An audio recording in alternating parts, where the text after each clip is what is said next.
Thank you for being here with us this evening. I'm Lisa Antunes, the Superintendent of Schools, and with me this evening is Mr. Ayman Mahmood, Business Administrator, Dr. Kim Feltry, Assistant Superintendent for Curriculum Instruction, Mr. Michael Callahan, our Director of HR, Mrs. Ashley Sangiuliano, our Assistant Business Administrator, Mrs. Kathy Major DiGregorio, our Food Services Director, Mrs. Lisa Bennett, our Transportation Supervisor, and Mr. Matt Spieley, our Custodial Supervisor. I'm also pleased to share that Mrs. Jean Trujillo, Board President, is joining us, as well as Mrs. Jane Statz, Vice President of the Board, and Board members Mrs. Lisa Maroon and Mr. Paul Marini. As we are tiptoeing into a return to greater normalcy, we really wanted to take an opportunity to check in with the community. Some logistics about this evening. There is no formal presentation. Rather, we will spend just a little time addressing some of our most recent frequently asked questions that the board has been receiving over the last week or so. Many of them were addressed in my communication last Friday, but bear repeating. The point of this evening is to address questions from the community outside of the board's business meeting, where we do not have the question and answer session. Once we address the items that seem to be most pressing on everyone's mind, Mrs. Trujillo will be monitoring the Google form of queries and present them as she deems appropriate. We have opened up the Google form for questions, so feel free to start entering them. While it is very likely that we will not be able to answer all questions by the end of this hour, we will do our best to get through as many as possible. We will also be sure to read questions that are presented after the close of the evening and address them via other venues, whether it be a personal phone call, email, or some sort of district-wide communication. It is possible that in some cases, people are simply sharing their thoughts, and no answers required. If this is indeed the case, your thoughts are certainly welcome and appreciated. Finally, it is very possible that we may not have all the answers this evening. If this turns out to be the case, then they too will be addressed via another mechanism. I ask that we all remember that this is being recorded and professionalism and respect ought to prevail at all times. We all are seeking the same outcome, to have our students in school all day, 5 days per week. The way in which we achieve this may differ, and we may not agree on the path, but it is unequivocal that we all want to get there. With this in mind, let me begin by addressing some of those FAQs the board has been receiving. Please understand that we have a board meeting following this, so we do have a hard stop at 7 p.m. As you all know, we were victims of a cyber attack, and that was certainly a surprise to us, but it was one that was handled swiftly. We continue to work with our cybersecurity experts and have identified the threat actor. Infiltration within our network was minimized due to the swiftness with which the situation was handled by our tech team. However, we do remain persistent in slowly and methodically bringing systems back online and are pleased to report that most are indeed up and running. I would like to remind the community that the investigation is active and ongoing. So there are many questions for which we are not permitted to share answers. I know that this is frustrating. It's frustrating for us as well. At this time, though, we continue to have no reason to believe that personal information was compromised. In my communication on Friday, I was happy to share that the district is eliminating virtual Wednesdays. I am cautiously optimistic, and we will, in continuation of our phase in and phase out process, beginning the week of May 17th, virtual Wednesdays are eliminated for all schools and grade levels, and will continue on an abbreviated schedule at this time. It's also a happy thing to say that we, right now, as of 6:03 on May 10th, are looking forward to a 4-day weekend over Memorial Day. So if we need to use an emergency day prior to May 28th, then we're going to have to open school. However, at this time, all schools will be closed on Friday, May 28th. Discussions continue surrounding the feasibility and logistics of having students return to 5 full days per week prior to the end of the school year. Whatever is decided, whichever way we decide to go, more information will be forthcoming. So that's not something that I'll have an answer for anybody tonight. However, I do want to reassure the entire community that at this time, we have been and continue to plan for a full return to school for September 2021. We are trying to get as close to our September 2019 opening as possible. Barring any mandates, constraints, restrictions, we are looking forward to opening up 5 days a week, full days, serving lunches come September. That is what we're planning for. That's what the building administrators are planning for. and that's what we've budgeted for. So any rumors out there that we're not planning for that are untrue. Graduation continues to evolve as the governor continues to loosen restrictions. Some things change. So we are finalizing, or Ms. Spingert is finalizing, continuously evolving plans for graduation for our Hillsboro High School class of 2021. And we're doing our best to hopefully allow the graduating class to actually graduate together as a class, inviting parents and loved ones to the event. So as we firm up those details, they will be shared by Ms. Spingert. We've been getting some questions about why are we retaining 6 feet?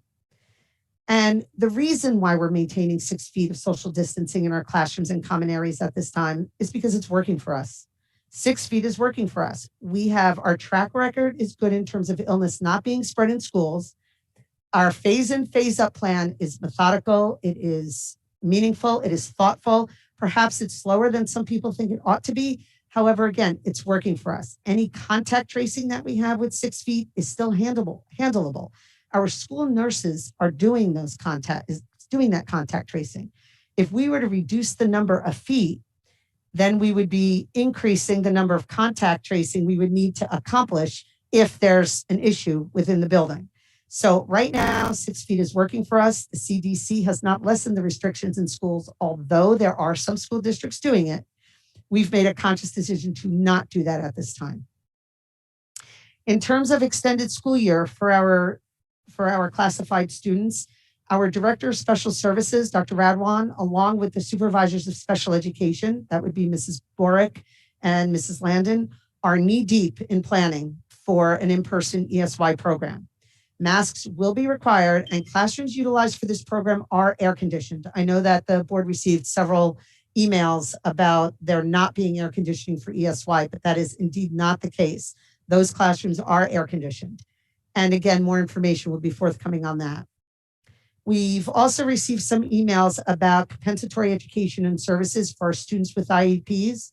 And just a reminder that those things are determined on an individual basis with your IEP team. So please, if you're concerned about that, please make sure you reach out to your case managers for any individual questions you have. There have been some emails and questions regarding the Irish restructuring plan for English language arts and mathematics.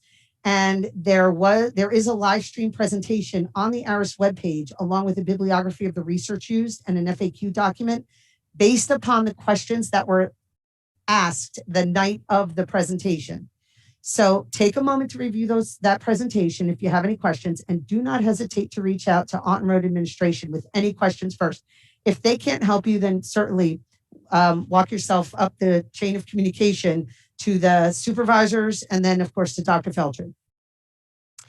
The referendum, that little thing that we passed last year, $35 million, is continuing. We have been working on phase 2 of the referendum. It continues to move forward. Building management systems, including boilers and ACs, work on that is underway. We continue to, Mr. Mahmood is overseeing that along with his team, and we continue to move forward in that. We will have much more information on that as well as things continue, but we wanted to make sure that I didn't want to spend a lot of time, and I think I got right in under the wire, Mr. Trujillo, 10 minutes of just giving everybody an overview of the most frequently asked questions that the board has been receiving, and hopefully answering some of these up front. I believe that there are questions or comments coming in that Mr. Trujillo will share. Yes, and I will in one moment. I want to thank you, Dr. Antunes, for hosting this Q&A session tonight. We really appreciate it. And I think you mentioned that the members of the board reopening committee are in attendance for their support.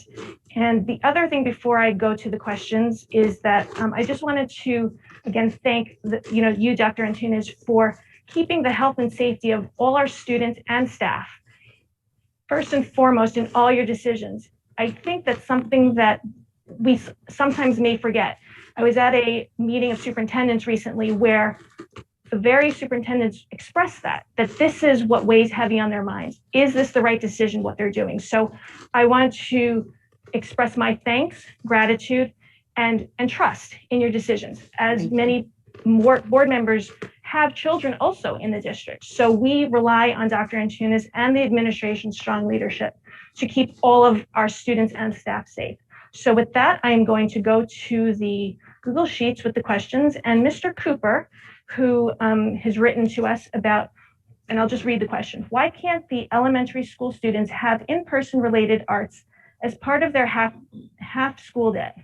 During normal half days prior to COVID, they were able to fit in related arts during the school day. My son has not had in-person related arts in close to a year and a half. And I know before you answer, that Mr. Cooper has also written to the board, and also Ms. Eckstein, the principal of HES, has responded to Mr. Cooper. So if you wanted to weigh in a little bit further, just for the folks who are listening in. Sure, of course. And correct that I know that Mrs. Eckstein did indeed respond to Mr. Cooper, indicating that all grades do receive related arts each day, similar to a typical year. For example, one day is art, one day is music. However, in the way that the teachers are going through it, they're taking that afternoon and they're really having those lessons. In order to have some of them in class, for example, I know for a fact that one of the art rooms at HES just cannot hold the number of students that are in there. So again, keeping aware of the 6 feet, what we're maintaining, and the way that the elementary building administrators felt the needs of the students in the schools are, that's what they chose to do, and that's what we're doing at this point. Again, this is not something that everybody may be in total agreement in, but the students are indeed receiving related arts services. And just to piggyback off that a little bit, as Ms. Eckstein had said, I believe that although related arts is in the afternoon, so it's not in person. I guess that was what Mr. Cooper was referring to, that was his objection. And I think Ms. Eckstein had said that the in-person instruction was really for the, I guess, literacy, math, and those more academic subjects, while the students were fresh and most available to learn. So so Mr. Cooper, I understand that does not satisfy your request, but that is the response at this time. So now I will move on to the next question, which is from Ms. Tara Lento, a longer question. Will students be returning to a full day schedule in September? When, if this is the case, will this officially be approved by the board? What plans does the board have to accommodate lunches, since the recommended guidelines still state 6 feet with a mask?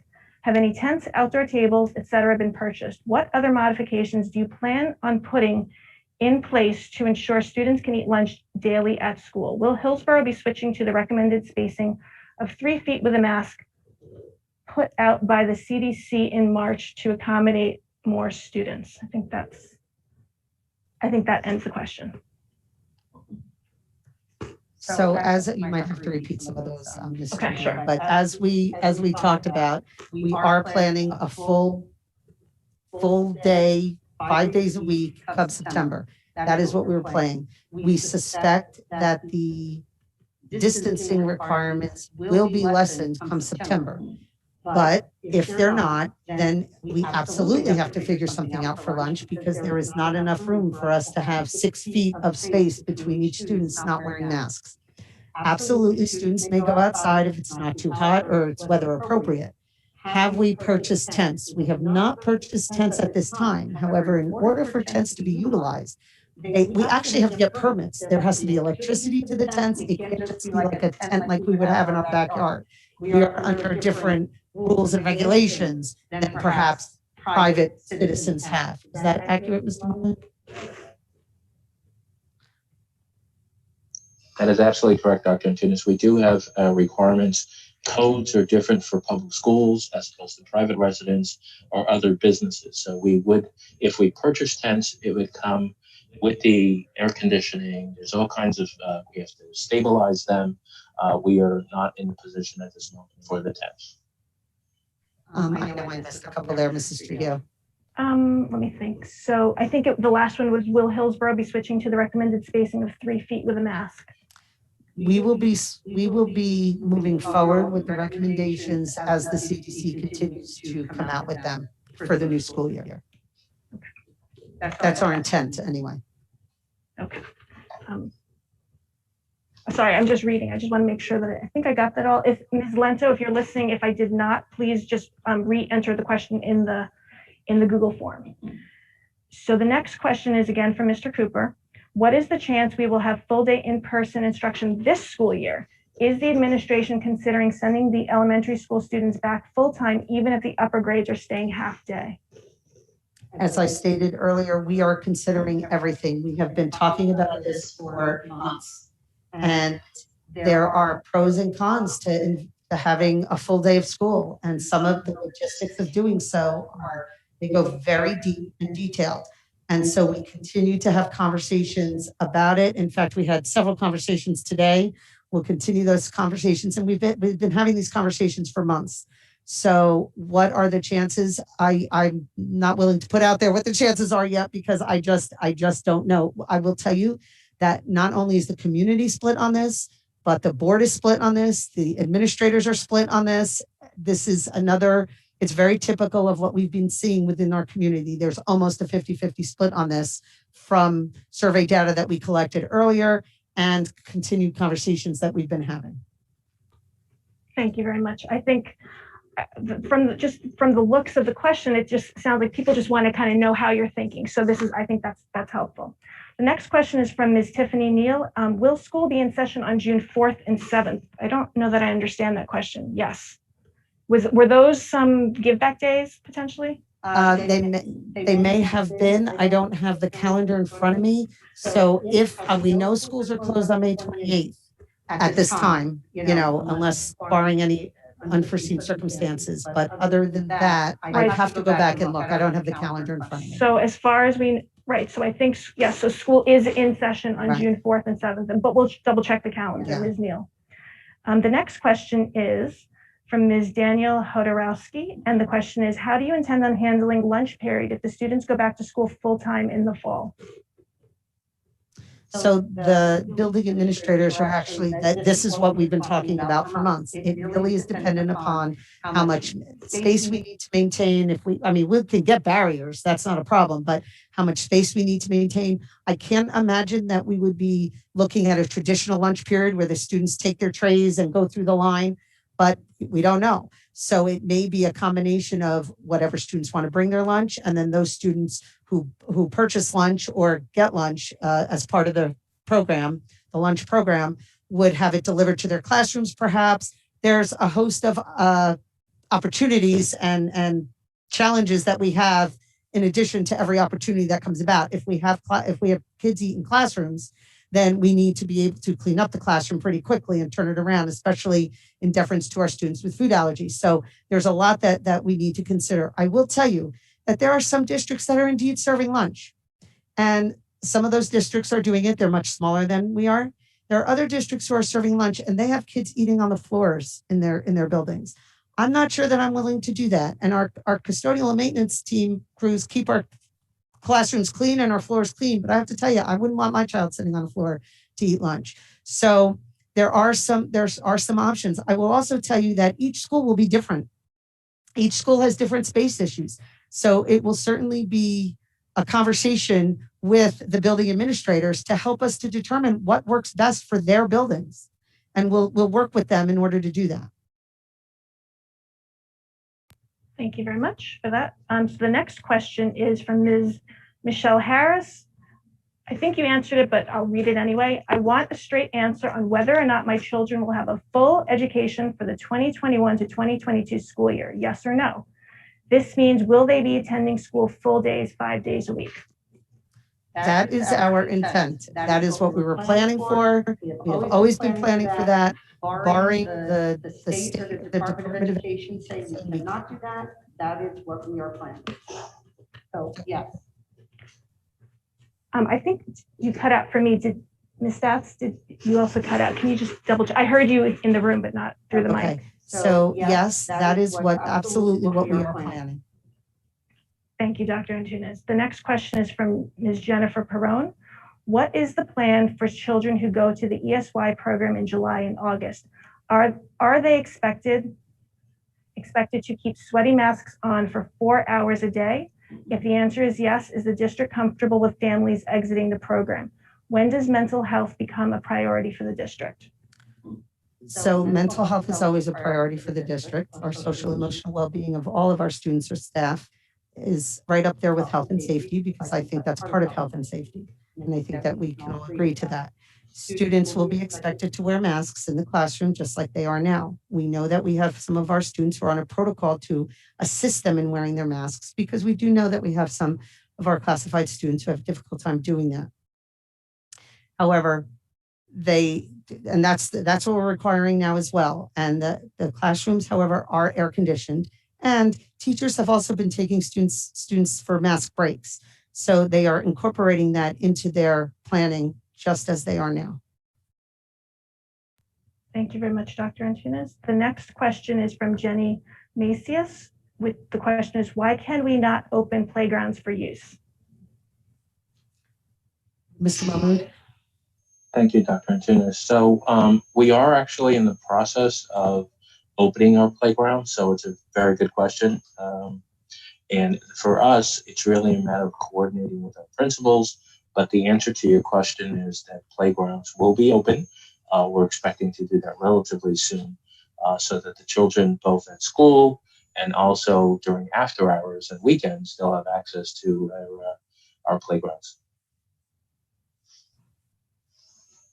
Thank you, Mr. Mahmood.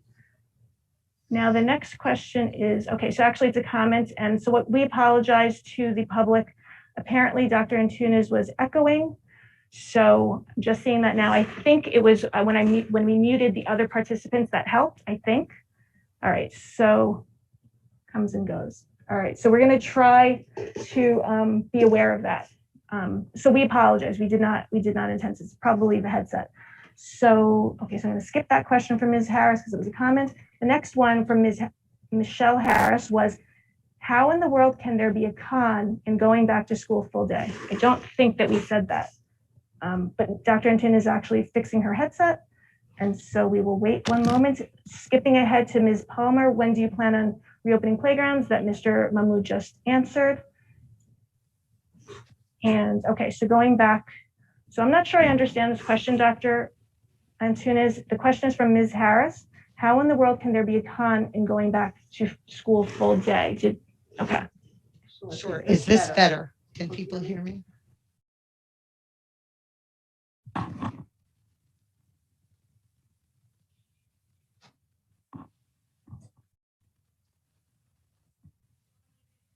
Okay, is this better? Okay, I'm sorry. Cons to coming back to school. So everything is logistics, right? So of course we want to bring kids back to school. If in order to do so, we have to disrupt an entire master schedule, and we have to disrupt the flow of what the students have gotten into, that could be considered a con for some. We also have to consider our all virtual students, who we still have to manage in a manner that's conducive to being home and on the computer all day as well. So there are always, even in the best of situations, I believe, there are always pros and cons. There's always some transitions that are going to occur that are very difficult for some people than others. So that's what. Got it. Yes, and actually that it makes sense because she's actually referring to this school year, not the fall. So that, right. Okay, thank you very much. So the next question is from Ms. Angela Belowski. With the addition of Wednesdays back to in-person, how will the middle school and high school handle A/B days? Will we keep block scheduling, or will subjects be given each day?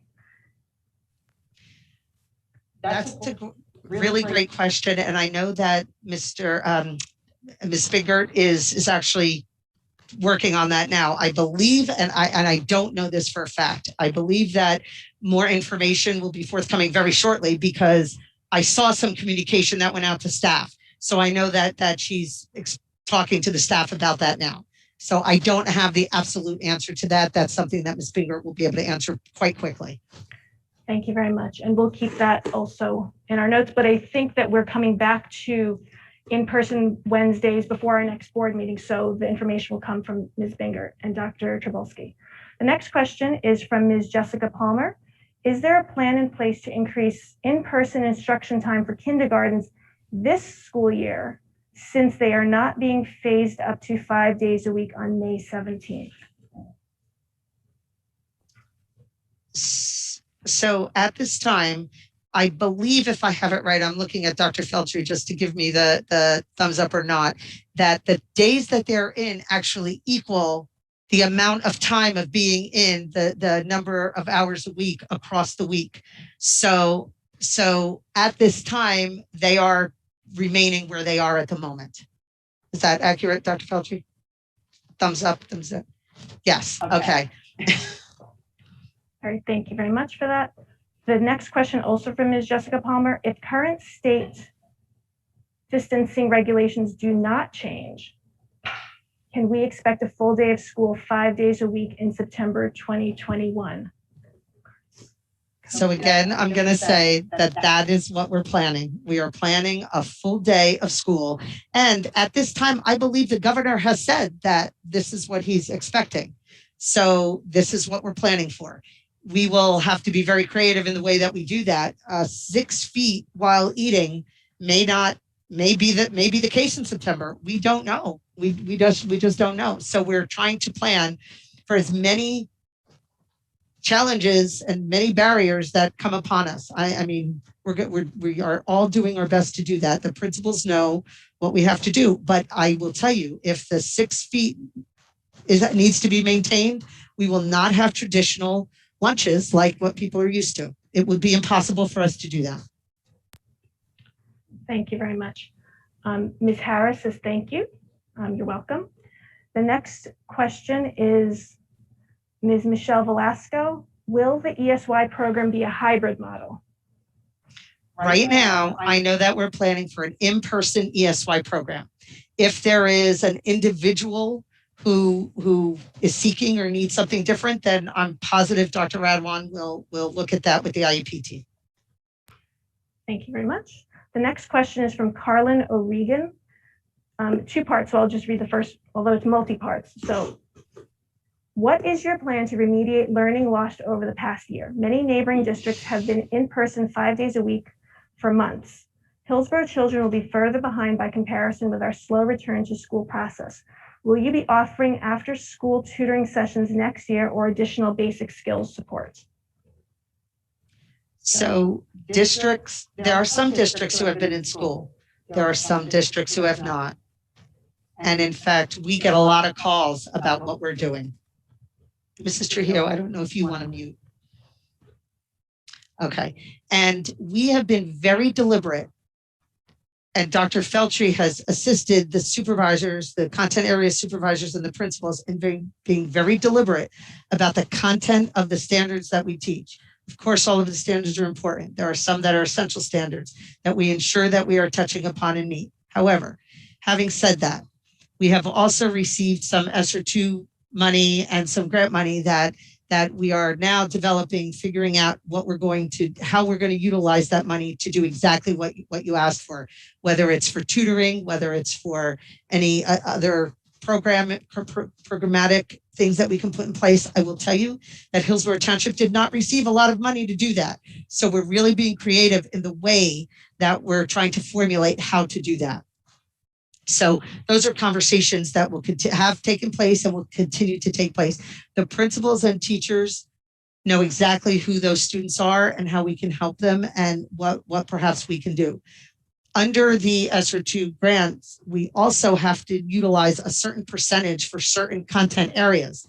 They tell us what we have to use the percentage for, and then we can utilize it as long as we use that percentage for that content area any way we'd like, including related arts, visual performing arts, and things like that. So we are working to utilize that money as creatively and as fully as possible. Thank you very much. Part 2 of Ms. O'Regan's question is, why does Hillsboro not offer resource rooms for ESY? I was told children who are at resource rooms generally do not qualify for ESY, and if they do, they will receive instruction in an LLD or other more restrictive environments? Actually, I'm going to have to defer to Dr. Radwan on that. I wouldn't have an answer to that off the top of my head. Okay, so thank you, Ms. O'Regan. We will follow up with Dr. Radwan and report back at the next meeting. Then I will move on to Ms. Lauren Alby's question. Would you consider having a reopening committee that included parent input? Some districts formed committees that allowed parents to contribute and collaborate. No one is asking for you to face all the challenges of the pandemic alone. Thank you for all that you do for our students. Thank you, Ms. Albanese. Of course, we will consider all of that. I know that I've been speaking with HEA, HPSA, and the board ad hoc reopening committee about having a core group of people. And then as we look at the different grade bands, bringing in people from there. So that's something actually that we're formulating now. I'm trying to figure out, we together are trying to figure out the best way to do that. And absolutely parents are on our radar to invite in as well. So I appreciate you mentioning that this evening. And just to, I must have misspoken. It's actually Ms. Lauren Alby, not. Okay. Sorry, Ms. Alby, thank you. So the next question is from Ms. Tara Lento. Dr. Antunes, you said district guidelines will change as the CDC revises them. As of March, the recommended guidelines have been changed for students wearing a mask to 3 feet, although it is working now for the district to maintain 6 feet. How will that work in the fall when all students return? Will the district then be open to revising their guidelines to the recommended CDC guidelines of 3 feet to give all children what they deserve, which is the return to a full day, 5 days a week schedule? Yes, I do think that those are things that we'll be looking at. We will also be, as more people get vaccinated, as vaccinations occur for even some students, I think that, and as the governor continues to loosen restrictions across the state, we're going to see that, and that is absolutely something we would consider. We are really trying to make everybody feel comfortable with this, knowing fully well that no matter a decision that's made, we will not please everybody. There'll always be some percentage of the population not happy with the decisions that are being made. However, we do make those decisions very thoughtfully and deliberately, and we are absolutely open to. I think I've said that all along, that I'm open to closing classrooms, closing schools if we have to. Knock on wood, we've had to close some classrooms, but not a lot of classrooms. We've not had to close a school, so we're feeling pretty good about that. So, but yes, we will absolutely consider all of those things. I don't think we can take anything off the table at this point. Thank you very much. The next question is from Ms. Jennifer Chacon. The question is, why not start planning for full opening with 6 feet social distancing in September, which is the worst case scenario? Otherwise, don't we risk needing the hybrid model? Yes, and that is one of the options that we're doing. We're planning for 6 feet, we're planning for 3 feet, we're planning for 0 feet. We're sort of planning for all options. The logistics of that, though, for scheduling and movement in classrooms and things like that, do present a challenge. And so nothing is going to be perfect. There's always going to be something that we're going to have to consider. But yes, we are absolutely planning for that. It would be impossible to maintain 6 feet and have 100% of our population in at all times. So, but we want to get kids back to school. So there are ways that we're trying to attempt to do that. I don't know how reasonable it is to expect, barring any major setbacks for the country and the state, that we would be at 6 feet at that point. Thank you very much. The next question is from Ms. Tiffany Neal. Will there be a 100% virtual option in the 2021 to 2022 school year? What does the answer depend on? Well, the answer depends upon what the governor says, but I believe that the governor has indicated that there will be no option for virtual schooling in September unless there's a specific medical condition or something similar to that nature. So again, right now, we are not planning for a virtual option. We are planning for a full in-person option. Thank you. And I think that's part of the issue, right? Is like when I was at Garden State, that's what the superintendents were talking about, is the governor said no virtual, but, and then he said that, and he didn't actually define what that, the details were. So, okay, so the next question is from Kelly Newberger. The question is, students in a fully self-contained special education classrooms have been in school 4 days a week since the first week of September, since they were always able to safely keep a 6 feet distance. Has there been discussion regarding these students returning to school for 5 full days per week this spring, keeping in mind that they can safely maintain 6 feet of distance in class and during a lunch period? So that is a discussion that Dr. Radwan, we had very briefly with Dr. Radwan, and we didn't come to a conclusion on that, but I'm not exactly sure why we didn't come to a conclusion on that. I can't recall. So we can follow up with that and see if that's an option for those students for sure. Absolutely. Thank you very much. So we'll follow up. So the next question, I think I could even answer this one. You go right ahead, Mrs. Tree. Well, okay. So it's from Deeptha Kuma Sarami. And the question is, will the 8th graders have a graduation ceremony? I don't think 8th graders ever have had a graduation ceremony because we're a K through 12 district. Is that? They've never, as long as I've been here, they've not had a graduation ceremony. And I think in typical, like when we're comparing to other districts, it's the districts that are K through 8 that typically have that step up because they're going to a regional high school. Mm-hmm. So I hope that answers the question. The next question is from Ms. Harris. If the 6 foot stays in place, you just stated, If the 6 foot stays in place, you just stated that we will still go back, but things will look very different. Please understand this frustration. The entire school year has been 6 feet, but you have never allowed our students to eat lunch in school this school year. So besides putting a plan in place, what would be the difference come September if the 6 foot remains the same? I just want a clear, straight answer, please. So I think I have some thoughts on that. Do you want to take a stab at it? Go ahead. Okay. Okay. In terms of space, I don't think the district has space to do 6 feet, 7,400 kids from like a regular, like 7:30 for the high school to 2:25. We just don't have the space. And that's why we went to hybrid. In September, I think the expectation is with the trends of Cali and the vaccines, et cetera, that 6 feet will no longer be the requirement, that it would be 3 feet or maybe no feet, who knows what it's going to be. So I think that's important so you're so much better at this. But I think the point is that you have to be realistic about, we intend to go back to school fully in September. Given our logistics of space, if it's 6 feet, like it will be very, very difficult. It will not look the same as September 2019, but we are planning to do as close to September 2019 as possible. So this is where it gets a little dicey, because we understand the community is asking for certainties, but we don't have certainties. And so to be held to an answer that I'm saying right now, based upon information for which we don't have, is just, it's difficult to give a certainty when there's so much uncertainty out there that is beyond our control. What we can control, we're doing our best to control, but there's many things that we can't control. And so we're trying to plan for those things.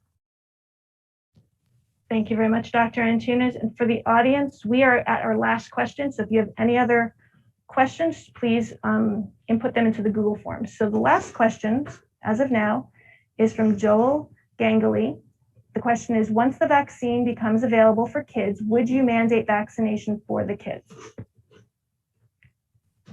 That's a great question. Typically, vaccinations and immunizations are mandated by the Department of Health, by the Department of Health, and for schools, for public school districts, for private school districts. So that is not something an individual public school district could mandate. Private school districts can mandate it. Colleges and universities can mandate it, but a public school district couldn't mandate that. That would definitely come from people with much more power than we have. So that's my answer to that. We couldn't mandate it. Right. Thank you very much, Dr. Antunes. So I am not seeing any other comments, questions in the Google form. So what is your recommendation? Shall we keep it for a minute or so and then close out? Sure. Maybe, Mrs. Trujillo, we could just share Do you want to mute? We can just share with the community that be on the lookout for some more sort of spring into summer events where we'll be connecting with the community through different venues and as much like we did with the referendum, but perhaps during the day, perhaps on Saturdays, perhaps on some week nights where we just sit and chat. Again, no formal presentations or anything, but we certainly want to get out there and talk to people and honestly show off some of the referendum work that's taken place, the track, the tennis courts, the paving that's taken place. And so I know it sounds a little silly, like showing off paving, but it really looks quite nice. So those are some things that we're going to announce shortly so that we get out there with the community. And honestly, we welcome comments and suggestions. More heads are better than what we've got. So we really appreciate people taking the time to tune in tonight. And so we have actually a few more questions. So this is good. We have 3 questions so far. Ms. Tara Lento, the question is, or comment, we need to plan for the worst case scenario, which right now would be 6 feet social distancing while students do not have a mask on. What potential plans does the district have to accommodate students if this is still the case? I'm not asking for a definitive answer. I'm asking for different options and possibilities that we are exploring. I don't know. The only thing that I can say to that right now is that we're talking with the building administrators have ideas about this. They come to Mr. Mahmood, they come to us with some ideas, even ideas that include the screens and things like that. So there are discussions. Individual not screens, but barriers around desks honestly don't work. So that's not something that we would consider. It's hard to hear the students. It's difficult for the students to hear the teachers. The kids go around the barrier and talk. Cleaning that, it becomes an issue. So that's not something we would consider, but there are certainly other things we would consider, including scheduling options that will pose other challenges for our community. But those are things that we are considering.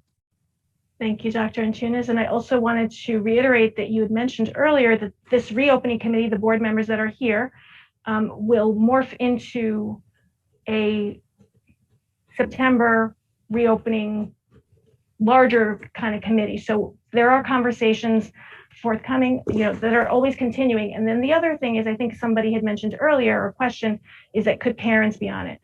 Well, board members actually do represent the entire community, and 3 of us sitting here tonight also do have children in the school district, and Ms. Stats, her son has graduated. So we do represent the community and we welcome comments from the public.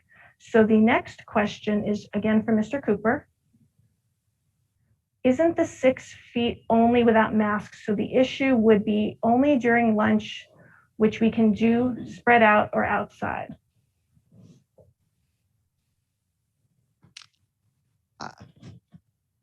6 feet. It's definitely 6 feet during lunches, during eating. We happen to be we're being a little bit more strict right now, where we happen to be maintaining 6 feet at all times. That likely will not be the case in September, barring any major unforeseen things. So yes, that would be 6 feet for eating, which, as I said earlier, is why we would be looking at a traditional get your tray, go through the lunch line sort of lunches. It would be different kinds of lunches. So absolutely. Thank you, Dr. Antunes. The next question is from Ms. Monica Custerer. The question is, will middle school kids get a few minutes to eat a snack? Perhaps to Dr. Shabolsky, but I know the high school does not allow the students to have snacks. I'm not sure. That's definitely a school-based decision that Dr. Shabolsky would be able to address at some point, for sure. So thank you for that question. I think that would be best referred to Dr. Shabolsky. The next question is from Ms. Leisha Gaber-Bayless. The question is, I understand that our K-12 math supervisor will be retiring this summer, and I thank Ms. Nerf for all of her work over the years. Looking forward, will the district give priority to hiring a new supervisor who has either taught Algebra 1 to 7th graders or has taken Algebra 1 by this or has taken Algebra 1 by this grade and feels students can handle this. If this supervisor could also look at student data and provide more support for differentiation above what the manuals offer, parentheses, look at Washington State for ideas on providing math that is 1 to 2 grades higher than their grade level, end parentheses, we could work on providing more challenging work to students who could handle it. Thank you. I think that was more of a comment. Did you want to, we can perhaps address. So we are in the processes of hiring a math supervisor. We are accepting resumes and are in the process of doing that. Thank you very much, Dr. Antunes. The next question comes from Sri Surubatla. Would virtual learning continue to be an option for anyone that isn't comfortable sending their kids to school in the absence of a vaccine approved for kids? At this time, we are planning for all no virtual option unless, as the governor indicated, there's a true medical reason, which was not defined by the governor. So we don't really know what that means yet. Thank you very much. The next question, I think we answered earlier, but I'll read it from Jen Perrone. Will you allow children to use playgrounds in September? Mr. Mahmood did answer that question. Go ahead, Mr. Mahmood. I did. So we believe we'll have good news. We'll have playgrounds open sooner than September. Our anticipation is that we open playgrounds pretty soon. So it's actually sooner than the September date. So we are looking forward to that, and we think that it's great for the community and great for the kids to get out there and get our playgrounds. Thank you, Mr. Mahmood. The next question is from Paolo Velasco. Hello. When will you assess and how will you communicate as to whether or not you will offer 5 days of full day instruction for the special education population for this year? We are looking at 5 days a week, full days. We're having that discussion across the board. So it's not specific to special education, although there was a question earlier that we indicated that I would have that conversation with Dr. Radwan, but it will likely come about all at the same time, and it will have to be sooner rather than later because, we're already at May 10th. Thank you, Dr. Antunes. The next question comes from Ellen Edmonds. What kind of orientation should we expect to be held either this spring or over the summer for students moving up to Aris, the middle school or high school, both for students and parents? I know that there were or they are being planned some virtual ones currently. However, I also know that for a fact that Mr. Carey had some of the students come in when we were transitioning back to coming to school a couple of weeks ago. He made it available for students to come in and just get a lay of the land.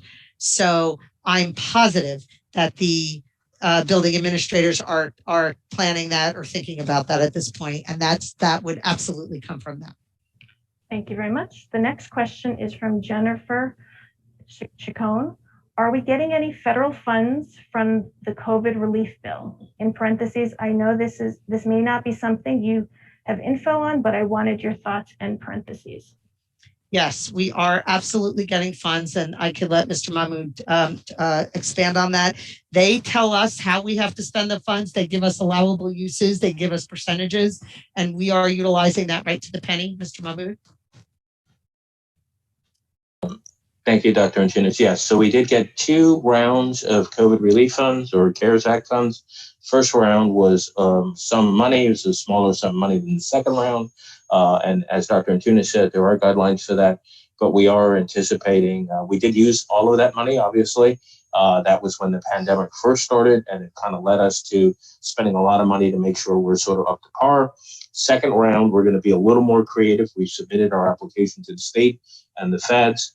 There are specific parts to the CARES Act, so that second round of funds there's some restrictions to it, but we are prepared to certainly look at it holistically and to spend the money in the best interest of the public and our students. So we are getting funds, and it is going to be helpful to the school district. Anything that we can get to offset some of the costs that we're enduring outside of the original budget is very helpful, and we will be getting the second round that we have applied for, and we actually have put in an application to the state and the feds. Thank you, Mr. Mahmood. The next question is from Priya Sundar. What will the cleaning and sanitation process be in the classrooms, bathrooms, and common areas if school opens full-time in September? Also, at the elementary level, will the students be leaving their class for gym and other specials?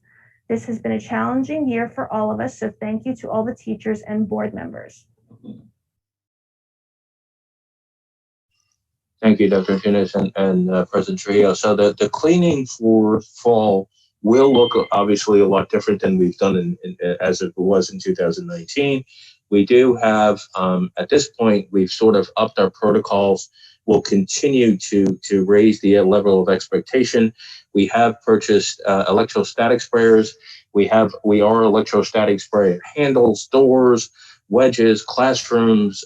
So everything in the school district that children and staff are associated with will have a different protocol in terms of cleaning. We've upped the ante and we continue to look at that as we bring in the kids in the fall. We do have a cleaning protocol. We're going to enhance that. And with the equipment that we have now, we feel a lot more comfortable with the ability to clean larger spaces with those large backpack electrostatic sprayers that are going to be extremely helpful for getting large spaces in a quick period of time. So we are excited about that, and our protocols are changing, and it is becoming a little more intensified. Lots more work on our staff, but it's absolutely worth doing that for the safety of the staff and the students. And I'd like to point out, if that's okay, Mr. Mahmood, that our custodial and maintenance staff is staying on top of this and coming to us and saying, we should try this, we should try this. And we are implementing all of those things. They really are doing quite a wonderful job, and we thank them for that. Absolutely. Thank you very much. The next question is from Andrea Garaci. The question is, you mentioned different scheduling options that could pose problems. Can you elaborate and or give an example?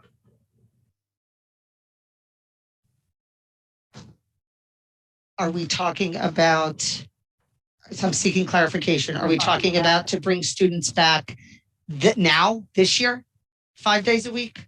Or are we talking about next year? Either way, it could be scheduling options could include things like next year split schedules. We could, do things like that, which is an issue for teachers, quite frankly, because then we have to balance that. We also and students. We also have for this year, if we bring students back 5 days a week, we absolutely have to change master schedules in order to do that, the way that not only specials, but lessons are involved. And we already have, the schools already have things planned, events planned that then they would have to be adjusted. Again, lunches, we'd have to put time in there for lunch, which we know would take more time than what is typical. So all those types of things would have to be handled delicately. Thank you, Dr. Antunes. The next question is from Ms. Jennifer Roberts. What is the plan for next year? Which I think we already stated, but perhaps she just wants to hear it again with respect to the commitment to starting school full-time as it looked in fall 2019. As close as possible that we can get, yes. Okay. So I hope that answers the question, Ms. Roberts. The next comment is from Ms. Lauren Albee. Thank you, Ms. Trujillo, that there are parents on the board. Dr. Antunes indicated that the board is split on reopening full-time. Would the board members who are elected officials be willing to state their point of view? I'd actually, if I can just jump in, I don't think that's what you meant in terms of reopening full-time, or is it? No, go ahead. I think that all board members want schools to be open full-time. I think some of us have more concern about what the parameters of it would look like. And in terms of, it says, would the board members who are elected officials be willing to state their point of view? So I don't think it's quite as simple. I mean, I think all of us want, well, I won't speak for the board members, but I would say for myself, of course, we want all students back in school the way it was on September, or actually I always say March 11th, 2020. The question is, there's so many different considerations and so many, I guess it's like the logistics of it. So I don't think that's a fair question, Ms. Albee. And so if I can perhaps maybe I'll have to think about how to phrase it, but All right, I'm going to move on to the next question. From Neha Vatsaraj. Will there be a courtesy bus for middle school? If not, will subscription bus be available for anyone who's willing to pay? Mr. Mahmood? Thank you, Dr. Antunes. So that we did not include in this budget courtesy busing for the middle school. However, the second half of your question is, if we do get enough individuals that that are able to pay for subscription busing and we're able to afford the bus through the subscription busing cost, then absolutely we would provide subscription busing to our parents for the middle school. But it really will depend on the number of people who sign up. Other than that, throughout the budget, we do not have a budget. We're hoping that we were able to do that, and it depends on the number of people who sign up. Thank you, Mr. Mahmood. The next, it's a comment from Ms. Andrea Garacci. Split schedule was my concern for next year. So I think what I'm hearing from the community, and this is actually the reason why we wanted to do the Q&A, is that there are a lot of things that the board and the administration is thinking about, and the board is kind of gets to hear through committees. And I think what the community is asking is they want to hear the thought process as much as possible. And so I think I've tried at board meetings to share as much as we know. And I think that we need to, or I need to, on each of our board meetings, to hit the highlights of each of the hot topics, every board meeting, so that people can tune in the beginning and kind of know what the current status is, which is we are trying to share as much information as quickly as we know it. So that is really the intent for tonight. And so I know we're coming up on 7 o'clock, and there is one more question. So I will leave it as that is the last question from Deepa Kumar. Can you also provide information about the working staff infections too? I don't understand that question. Can you also provide information about working staff infections? I'm assuming COVID infections perhaps for the staff? So we report out on the dashboard daily what the COVID is. We do not separate between staff and students for the public, because when we talk about a school, it could be identifiable information, and we want to respect everyone's privacy. So we do not report out that way. We do have those numbers. We do not report it out that way to the public at this time. And actually one more question came in, and it's not 7 yet, so I will attempt to read it. It's a long one. The question is about kindergarten. Is there an answer to why the kindergarten students cannot rotate the remaining Wednesday? And then it says week 1, red cohort goes in Monday, Tuesday, Wednesday. Gold cohort goes in Thursday and Friday. Week 2, red cohort goes in Monday and Tuesday. Gold cohort goes in Wednesday, Thursday, Friday.